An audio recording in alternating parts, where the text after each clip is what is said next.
যা হয়েছে সেটা আমি আমার বোন নাভিয়ার খুশির জন্য করেছিলাম। তোমাকে তো আমি আগেও বুঝিয়েছিলাম, কিন্তু তুমি শোনোনি। শুভ জয়সওয়াল কোনোদিন হারেনি সায়নী, সেটা আমার অভ্যেস নয়। অবাক হচ্ছ কেন?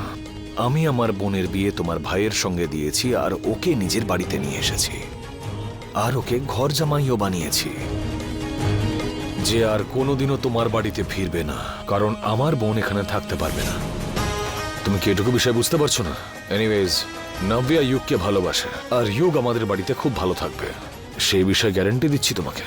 কিন্তু আজকে আমি এখানে ওদের দুজনের ব্যাপারে নয়, আমাদের ব্যাপারে কথা বলতে এসেছি। যা হয়েছে সেটা প্ল্যানের কোনো অংশ ছিল না, কিন্তু তোমার ঈশ্বর গোটা প্ল্যানটাই নষ্ট করে দিয়েছে। এবার যে ভুলটা হয়েছে সেটা ঠিকটাও আমাকেই করতে হবে। তুমি আমাকে মনে প্রাণে ঘৃণা করো,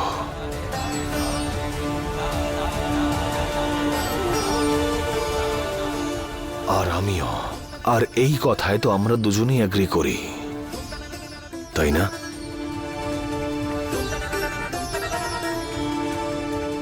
তাহলে এই গল্পটা এখানেই শেষ করা যাক।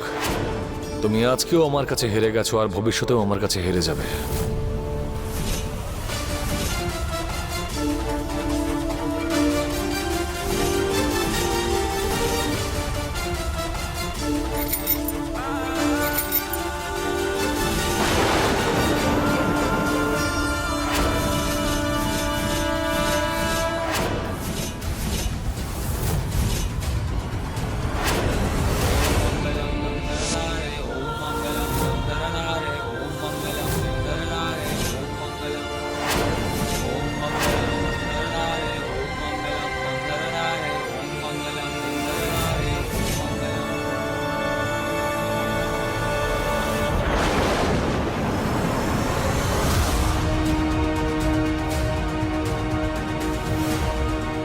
আর এই সিঁদুরটা নিজেই মুছে ফেলো। তুমি যদি আমার কথা আগেই শুনে ফেলতে, তাহলে এত নাটক করার প্রয়োজনই পড়তো না। এনিওয়েজ, আমাকে সাহায্য করার জন্য থ্যাংক ইউ।